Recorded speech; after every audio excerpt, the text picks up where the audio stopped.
Sobat Perpajakan, perkenalkan aku Nisrina Nurul Aziza, aku dari D1 Pajak 2017. Di sini kita bakalan bahas tentang PPh pasal 22. Yang pertama adalah PPh pasal 22 ini sebenarnya ngomongin tentang apa sih? PPh pasal 22 ini yang harus teman-teman ingat, dia adalah transaksi yang berkaitan dengan barang dan juga terkaitan dengan badan maupun pemungut-pemungut lainnya. Sekarang kita masuk ke pengertiannya. Untuk pengertiannya, PPh pasal 22 adalah pajak yang dipungut sehubungan dengan transaksi pembayaran atas penyerahan barang, kegiatan impor, kegiatan usaha di bidang lain, serta kegiatan penjualan barang yang tergolong sangat mewah. Atau bisa aku ikhtisarkan, PPh pasal 22 ini bakalan ngomongin tentang ekspor, impor, penjualan, dan juga pembelian. Untuk karakteristiknya sendiri, ada kata kunci yang pertama adalah barang, jadi dia emang terkait dengan transaksi barang. Dan yang kedua adalah kata kuncinya Menteri Keuangan. Nah, maksudnya apa sih Menteri Keuangan gitu kan? Jadi PPh pasal 22 ini memberikan kewenangan kepada Menteri Keuangan untuk menunjuk pemungut PPh pasal 22-nya gitu. Nah, sekarang kita masuk ke pembahasan yang pertama, yaitu mengenai impor. Kita udah tahu kan impor itu kayak gimana. Misalnya PTX, dia itu pengen ngimpor lift supaya bagus, dia impor dari Jepang gitu kan. Jadi atas transaksi tersebut dia bakalan kena PPh pasal 22. Nah, tadi kan disebutin nih, PPh pasal 22 menunjuk Menteri Keuangan untuk menunjuk siapa aja sih pemungutnya. Di sini dalam hal impor, dia menunjuk DJBC serta bank devisa seperti BRI, BNI maupun BCA untuk memungut PPh pasal 22-nya. Jadi nanti para importirnya bakalan ngurusin dokumen-dokumen, dalam hal ini PIB atau pengenaan impor barang ke DJBC. Nanti DJBC yang bakalan memungut PPh pasal 22-nya. Terus nih, gimana sih cara ngitungnya tuh gitu kan? Nah, untuk mengetahui cara menghitungnya, kita harus tahu dulu nih dasar yang bakalan dijadiin buat ngaliin tarifnya itu apa sih gitu kan. Jadi dasarnya itu adalah dinamakan nilai impor. Dan untuk mencari nilai impor, kita bakalan cari dengan CIF ditambah dengan bea masuk ditambah dengan pungutan lain berdasarkan peraturan kepabeanan. Nah, terus nih sudah dapat nih nilai impornya, udah dihitung gitu. Terus gimana? Kita bakalan kalikan tarifnya. Untuk impor sendiri dia ada beberapa tarif. Dan yang mau aku kasih tahu adalah pada dasarnya semua barang dari impor bakalan dikenakan PPh pasal 22 terkecuali barang-barang yang dikecualikan dalam PMK nomor 34 tahun 2017. Kita masuk ke tarif. Untuk tarif yang pertama adalah 10%. 10% ini kalau misalnya suatu barang dikategorikan sebagai barang tertentu. Nah, kalau misalnya barang tertentu berarti dia masuk ke lampiran 1 dengan tarif 10%. Untuk yang kedua adalah kalau misalnya barang dikategorikan barang tertentu lainnya. Ada kata kuncinya yaitu lainnya, dia bakalan kena 7,5% dengan berada di lampiran kedua. Untuk yang ketiga, barang berupa kedelai, gandum, maupun tepung terigu, dia ada di lampiran 3 dengan tarif 0,5%. Terus nih gimana nih kalau misalnya dia bukan lampiran 1, bukan lampiran 2, nggak masuk juga nih ke lampiran 3, berarti dia bakalan kena tarif 2,5%. Nah, dari tadi kan kita lihat ya, ada api dan ada non-api. Apa sih sebenarnya api dan non-api itu? Jadi nanti kalau misalnya importir nggak punya api atau perizinan untuk mengimpor gitu ya, dia bakalan kenanya 7,5%. Terus biasanya kita lihat kan kalau misalnya di DJBC ada barang-barang yang kena sita gitu. Nah, untuk setelah disita itu dia bakalan dilelang dan harga jual lelangnya itu bakalan kena PPh pasal 22 dengan tarif 7,5%. Contohnya, kita contoh ke penghitungannya. Nah, di sini kita langsung jawab aja ya. Untuk pertama kita nyari dulu nih nilai impornya. Cara nyarinya yang pertama kita cari dulu CIF-nya. Habis itu kita cari bea masuknya. Di situ kan diketahui bea masuknya 25% dikalikan dengan CIF yang telah kita cari. Setelah dapat nilai impornya, kita bakalan kali dengan tarifnya. Tarif yang mana nih? Karena dia punya API, dia 2,5% dikali dengan nilai impor yang tadi udah kita cari. Terus kalau misalnya si PT ABC-nya dia nggak punya MPWP, gimana? Untuk PP pasal 22, jika tidak ber-MPWP, maka dia akan dikenakan kenaikan sebesar 100%. Atau lebih mudahnya, kalau di perhitungan kita langsung kalikan 200%. Oke, tadi impor udah kan? Sekarang kita bakalan masuk ke ekspor. Ekspor yang kayak gimana sih yang bakalan kena PPh pasal 22? Ekspor tambang batu bara, mineral logam, dan mineral bukan logam. Untuk seperti halnya tadi, kalau tadi kan importir. Nah, kalau sekarang dia eksportir. Jadi nanti sama eksportirnya bakalan lulus ke DJBC. Dalam hal ini menyelesaikan dokumen PEB atau penganan ekspor barang. Dan kemudian nanti DJBC-nya bakalan mungut PPh pasal 22-nya. Sekarang kita masuk ke dasar pengenaannya. Dasar pengenaan dari pajaknya apa sih? Kalau tadi kan nilai impor, sekarang berarti nilai ekspor. Dan bakalan didapat dari free on board. Atau misalnya bisa aku bilang free on board ini adalah harga asalnya doang gitu. Enggak termasuk harga ongkos pada saat dia kena kapal. Dan tarifnya cuma 1,5%. Kita masuk ke contoh penghitungannya. Di sini gampang aja, tinggal kita kalikan 1,5% dikali nilai ekspor. Dalam hal ini 100 juta, jadi didapat 1,5 juta.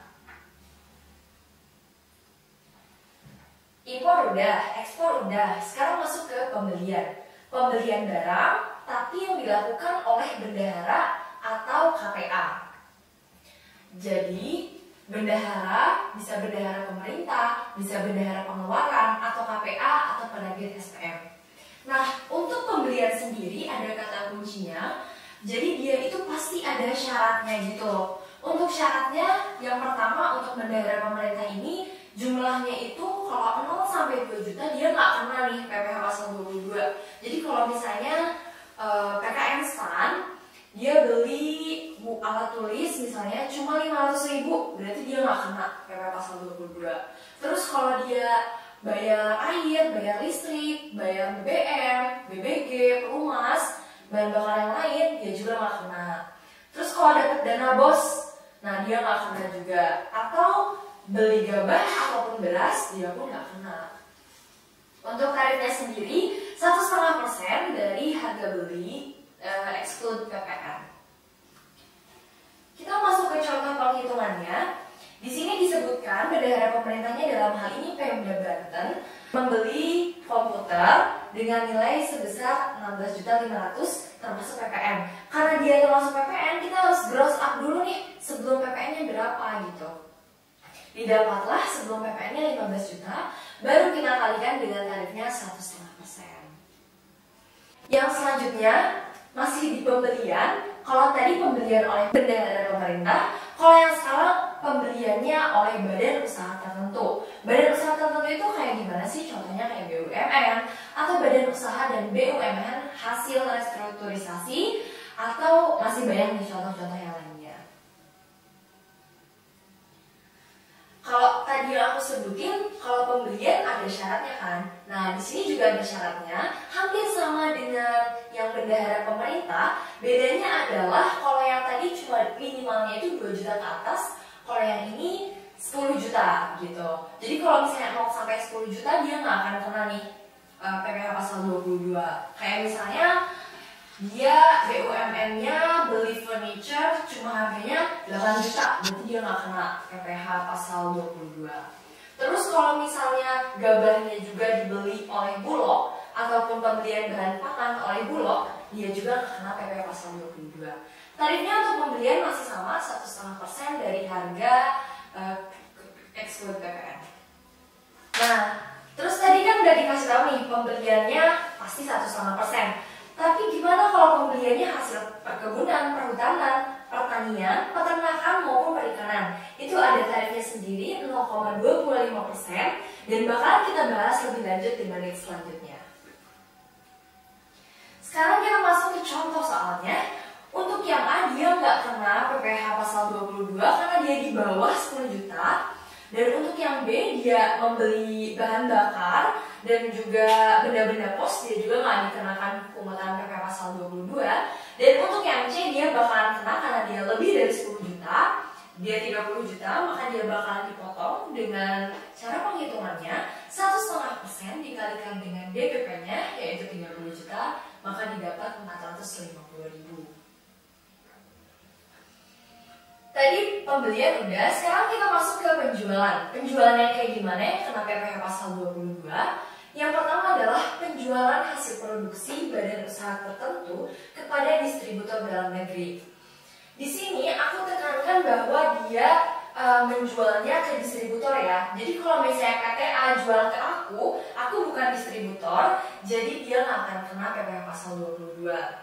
Untuk tarifnya sendiri, untuk semen ada 0,25%, farmasi 0,3%, kertas 0,1%, baja 0,3%, dan otomotif paling gede 0,45%. Kita masuk ke contoh soal. Untuk contoh soalnya, PT Semen Oke menjual semennya secara tunai kepada distributor. Jadi emang udah disebutin ya, dia distributor gitu. PT Semenku senilai 5 miliar pada 3 Juli 2016. Maka dia bakalan kena PPh pasal 22 dengan tarif 0,25% karena dia jual semen dan dikalikan dengan DPP-nya 5 miliar. Nah, selanjutnya kita masuk ke penjualan kendaraan bermotor di dalam negeri oleh ATPM, APM maupun importir umum kendaraan bermotor. Jadi kalau misalnya jual, aku yang jual, aku kan bukan ATPM, aku bukan APM, bahkan aku pun bukan importir, jadi aku nggak akan kena nih PPh pasal 22. Untuk kendaraan bermotor di dalam negeri, dia bakalan kena 0,45%, kecuali untuk barang-barang mewah kayak Lamborghini, terus pokoknya barang-barang sangat mewah dia bakalan kena 5% dan bakalan kita bahas lebih lanjut di menit selanjutnya.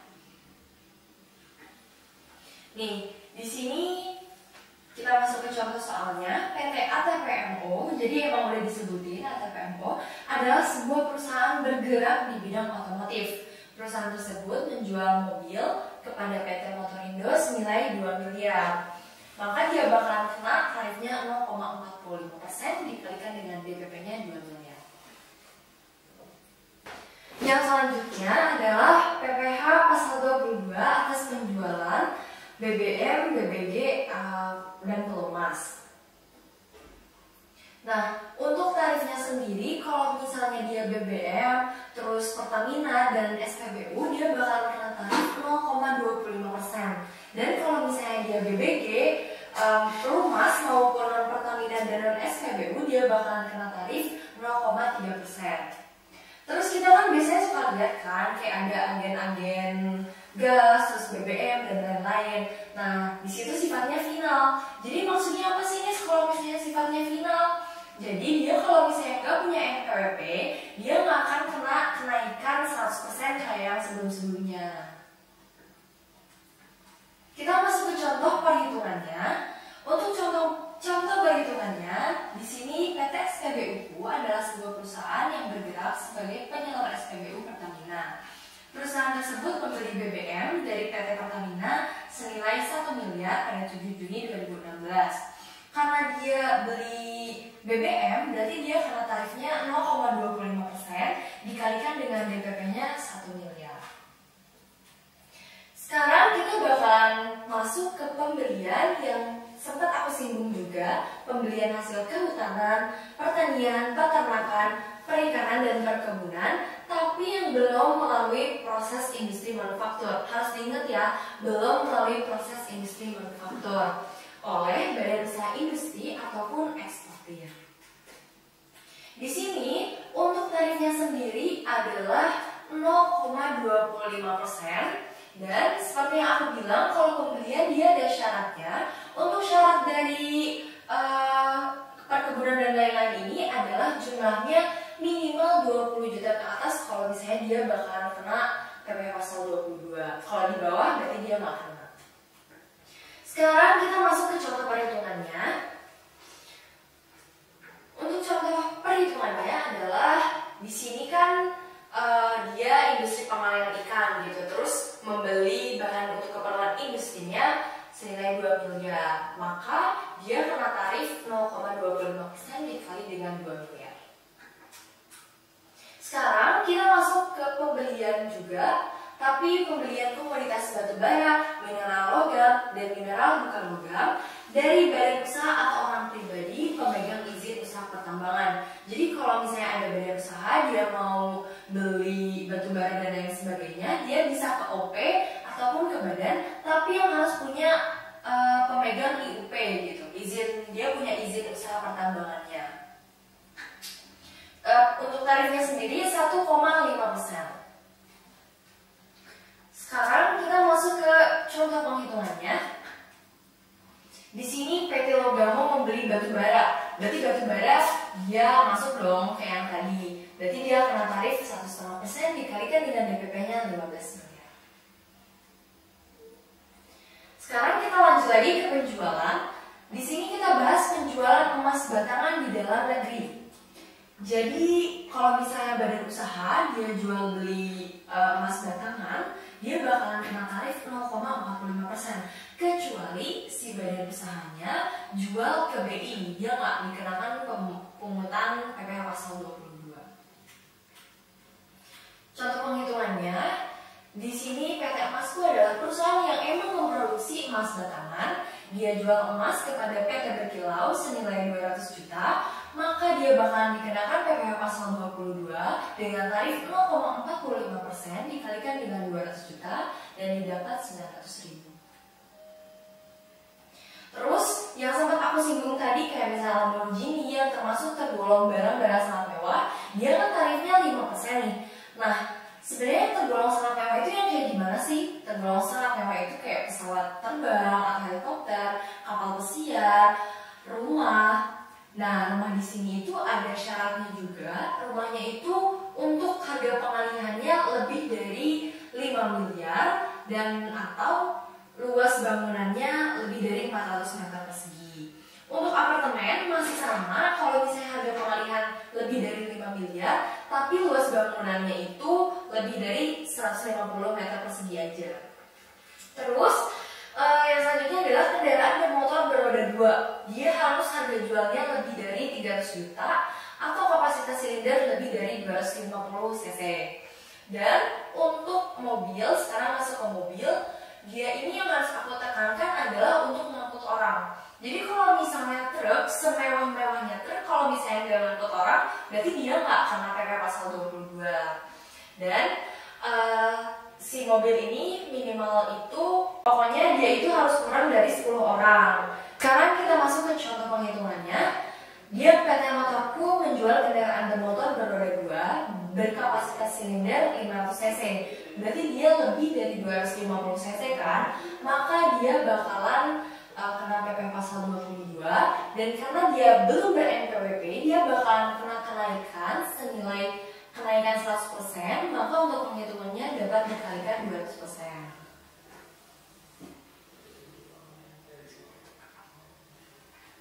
Ya, segitu aja pemaparan atas PPh pasal 22 dari aku. Kurang lebihnya mohon maaf.